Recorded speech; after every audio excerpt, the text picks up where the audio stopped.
A thank you message to President Donald J. Trump, my good friend and president of the Immigrant. I want to say thank you, sir. Thank you, Mr. President. Thank you for what you are doing. Thank you for being a man of your word. You said during your interview with Elon Musk that you will do everything you can so that immigrants who want to come to this country legally, you will make the process much more easier for them to come. Addition to that, you said immigrants who came to this country and worked so hard and paid their taxes and live in accordance with the rule of law of this country, you will make it easy for them to file for their friends and their relatives to come over. Mr. President, what you said, you have put in it to work. It is now proven that you are the only president in the United States that issued the highest number of immigrant green card visa within 1 year. Mr. President, you broke another record. You indeed a man of your word. And as a proud Liberian and a proud immigrant to the United States who will give up everything to protect the United States against foreign and domestic enemy, I'm here to say thank you, Mr. President. Thank you for keeping to your word. We see what you are doing. We understand what you are doing. We know, and that's why I support you against any illegal migration. Mr. President, thank you to your administration for issuing the highest number of green card ever in the history of the United States. You have done something that the Democratic Party could not do. You have proven to us that indeed you're not a racist person and you love hardworking people. So, Mr. President, as a proud Liberian and a proud immigrant and your supporter from day one, I want to say congratulations, Mr. President. We got your back come 2028, sir. This explains why this woman is delusional. She came hard declaring war with FBA, and now she expresses her love and appreciation to Trump as if he really cares about anything African. I see this a lot with many Africans. Well, there is more from her. Take a listen to her strong message to FBAs. Check it out. So I'm making this video for the FBA, okay? So let me make this clear. First of all, I am grateful for the opportunity to be here in the United States. That's number one. Like I said, I'm a person of rule of law. That's the reason why I support Trump. I do not support people jumping over the borders and breaking the law. I do not believe in people coming and analyzing other people. No. That's why I support Trump.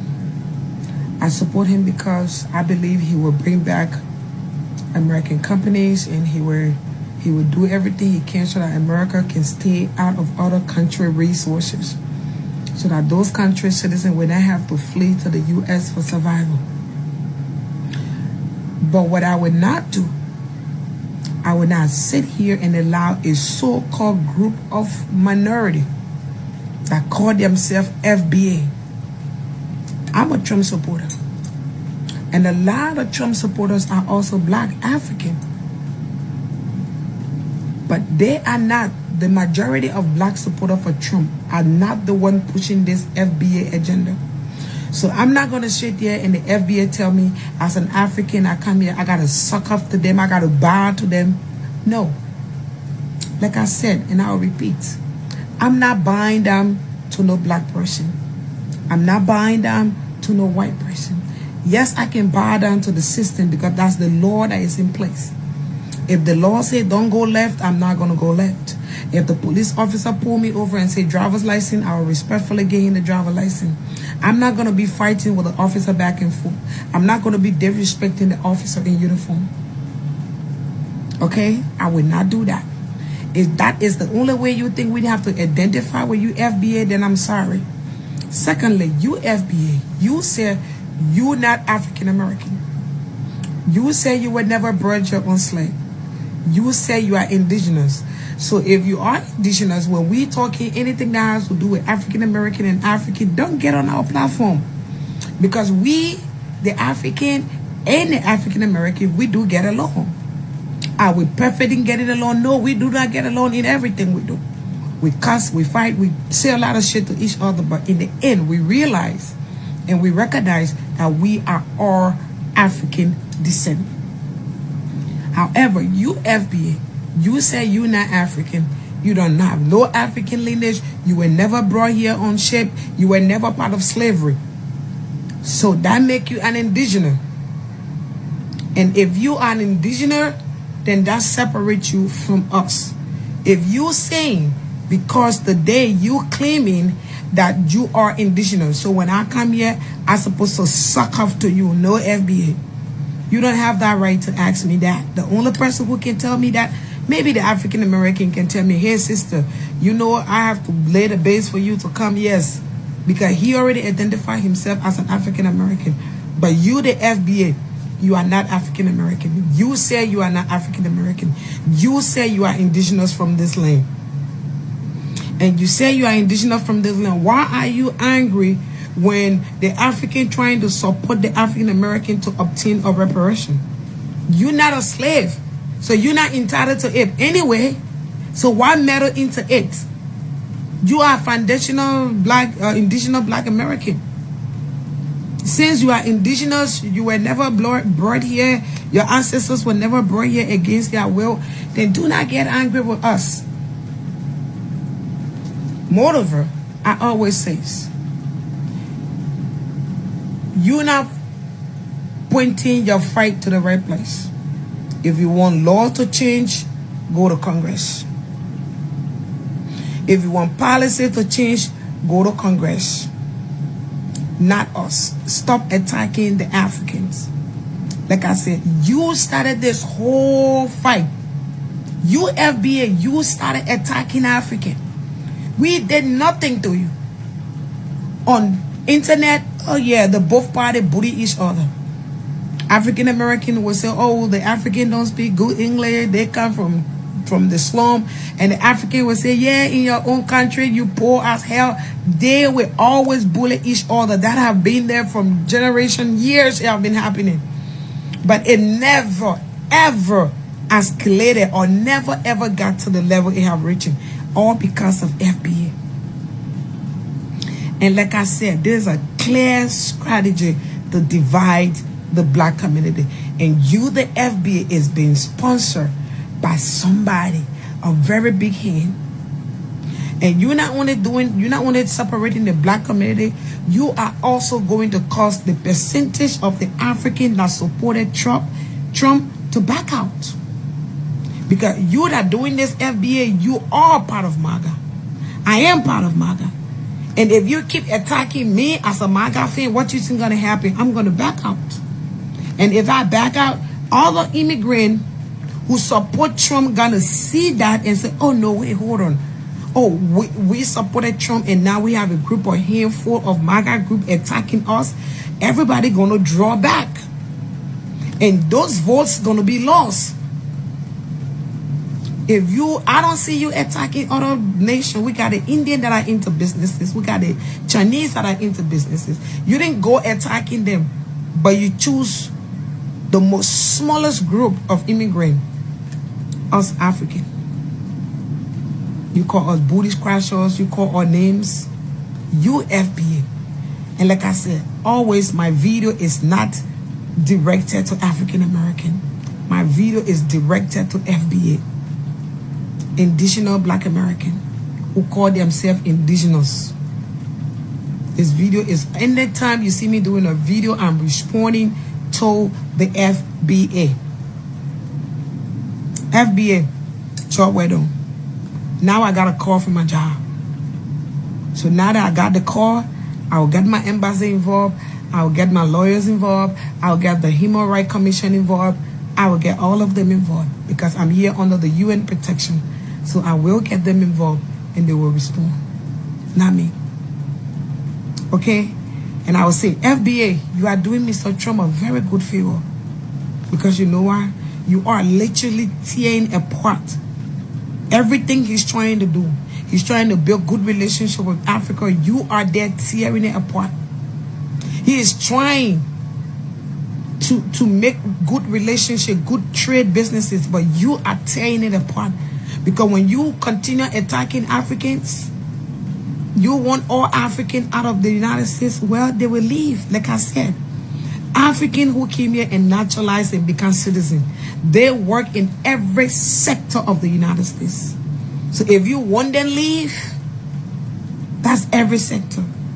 You did not select a sector. You say all Africans should leave. That means African bank, African businesses, African in the military, African in healthcare, African in Uber driving, African in police, African in every sector. That's what you're calling for. And yes, FBA, you are racist. And Trump is not racist. You are racist. It's interesting to constantly witness how clueless many Africans, Caribbeans, and Afro-Latinos are about the deep, complex history of freedmen Black Americans. When many of these immigrants arrive in the United States, they often carry a completely distorted view of Black Americans, shaped by colonial influence, media stereotypes, and even teachings from their own families. Since the 1980s, this ignorance has too often translated into open disrespect. Many African and Caribbean parents have told their children not to associate with Black Americans, labeling us as lazy, criminal, or unmotivated. Meanwhile, they conveniently enjoy the rights, culture, and foundation that FBAs fought and bled for during centuries of struggle in this country. During the 1980s and 1990s, many of the older FBA generations extended hospitality, solidarity, and grace to these newcomers, welcoming them as brothers and sisters from the diaspora. But instead of returning that energy, too many immigrants looked down on the very people who paved the way for their opportunities.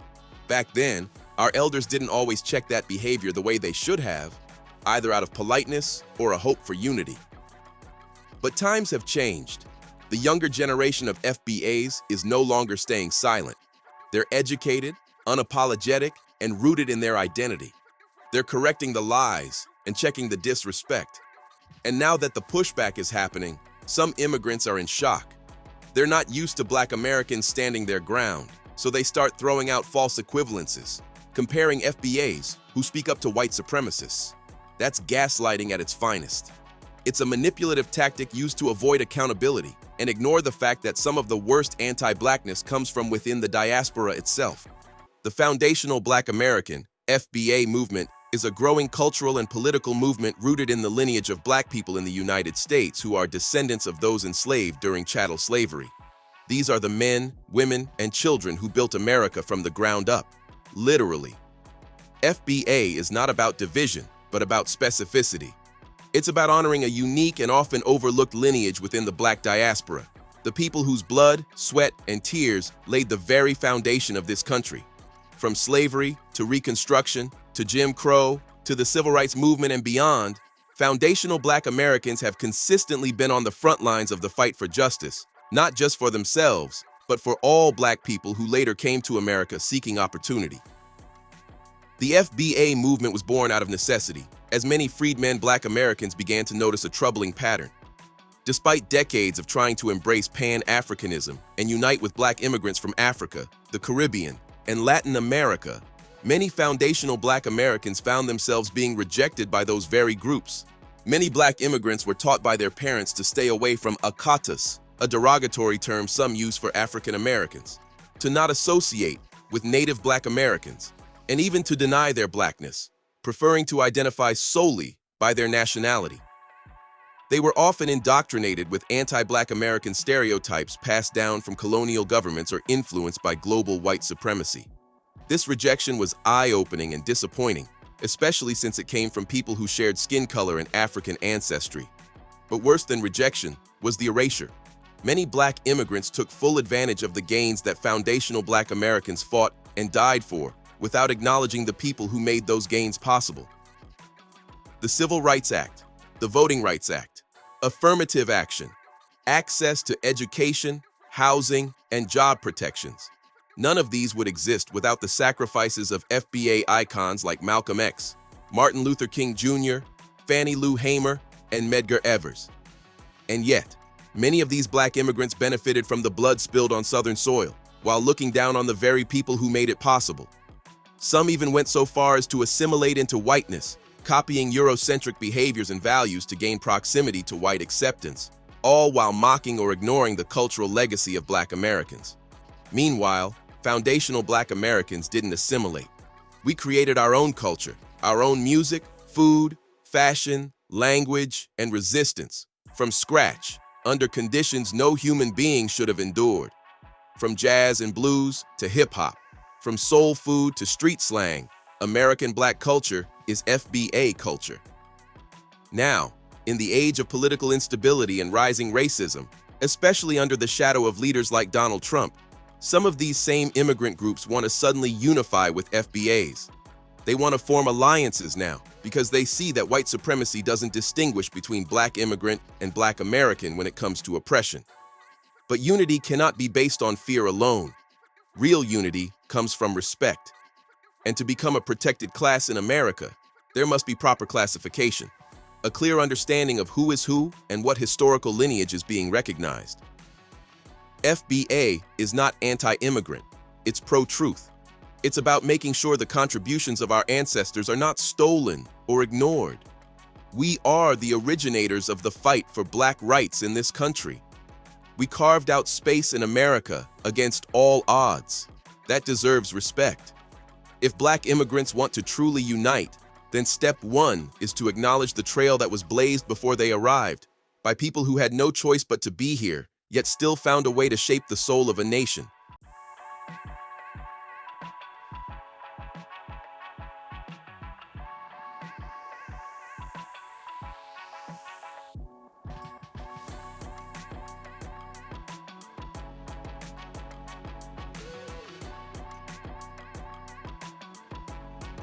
Tell me what you think about this topic.